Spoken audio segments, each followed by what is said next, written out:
ازيكم يا بنات؟ معاكم آية. النهارده انا جايه اكلمكم عن موضوع طلب مني كتير، وهو مشترياتي من شركه ماي واي.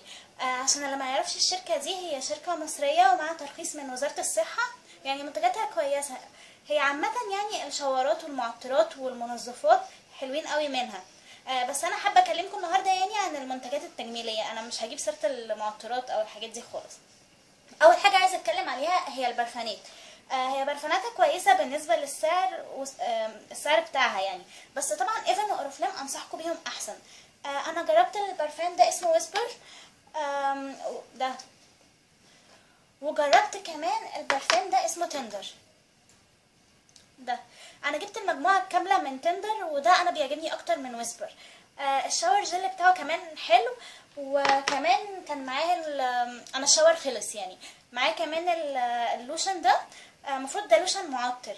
انا عجبني برضو، بس انا بفضل منتجات ايفون في اللوشنات اكتر، ايفون واورفلام برضو. تاني حاجه حابه اكلمكم عليها هي مرطبات الشفاه. عندي دي من كيدي. هي ريحتها حلوه قوي وترتيبها خفيف، يعني لو انتي بنتك الصغيره عايزه تقلدك وتحط ميك اب انصحك تجيبيها لها. دي اهي شكلها وصغيره قوي وريحتها كده تحسيها بطيخ يعني. تاني حاجه عندي الليب كير دول بحسهم جلوس اكتر منه زبده كاكاو.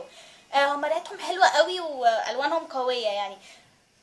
هما حلوين انصحكم بيهم، بس ما بحسش الترتيب عالي قوي يعني. لابيلو مثلا احلى، او فازلين اللي كنت حطاها في فيديو ازاله المكياج، هبقى احطه لكم تاني في الديسكربشن بوكس لو عايزين تشوفوها، دول احلى منها.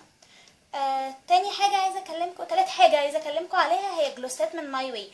اول جلوس عايزه اتكلم عليه ده اسمه بيرلي. ده حلو قوي وثابت جدا وريحته حلوه، وحتى بعد ما بيروح بيسيب اثر حلو على الشفايف يعني، ولونه جميل.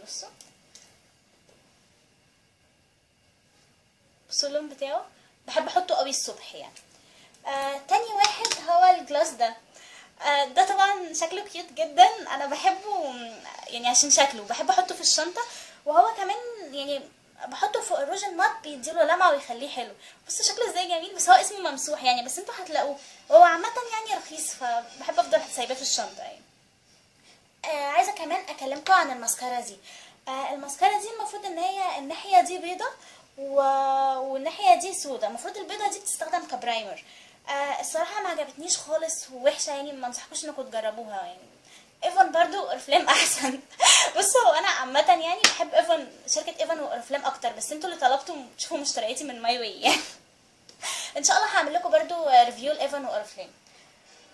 نخش بقى على الكريم ده. المفروض الكريم ده ان هو لتوحيد لون البشره. ده وحش جدا، بيغمق البشره، ما انصحكوش تجيبوه خالص يعني، خساره فيه الفلوس. نيجي بقى على المضمضه. المضمضه دي من ماي واي حلوه قوي، منعشه قوي للفم يعني. دايما بحب اغسل سناني بكولجيت او سيجنال، وبعد كده اتمضمض بيها، بتعجبني يعني. ونتكلم بقى كمان عن معجون السنان ده.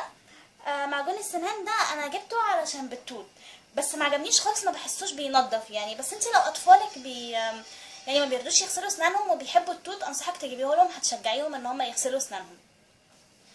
بس عوديهم احسن على كولجيت وسيجنال يعني. نيجي بقى لاكتر حاجه انا بحبها من ماي واي، وهي الغسولات بتاعت الوش. انا عندي الغسول ده من ماي واي. ده بالشاي الاخضر، كنت اتكلمت برضو عليه في الفيديو بتاع ازاله المكياج، هحط لكم اللينك في الديسكربشن بوكس.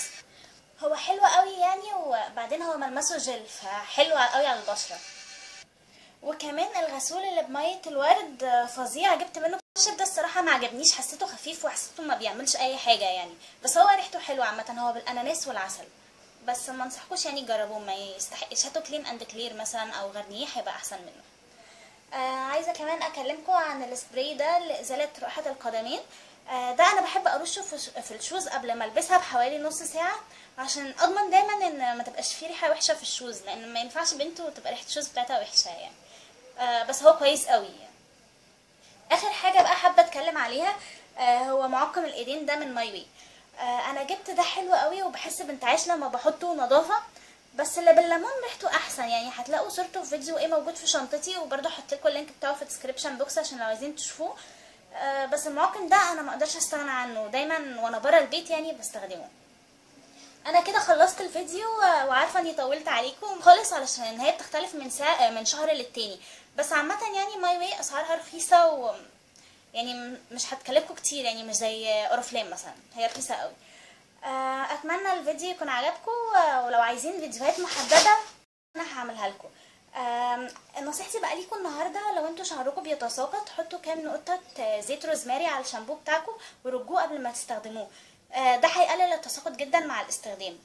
وبحب اشكر كل البنات اللي بتكلمنا على الصفحه، يعني احنا بنرد على كل المسجات يعني. ولو انتوا عندكم اي استفسار تكتبوه تحت في الديسكريبشن بوكس، يا اما تكلمونا على الفيسبوك. يلا اشوفكم في فيديو جديد، مع السلامه.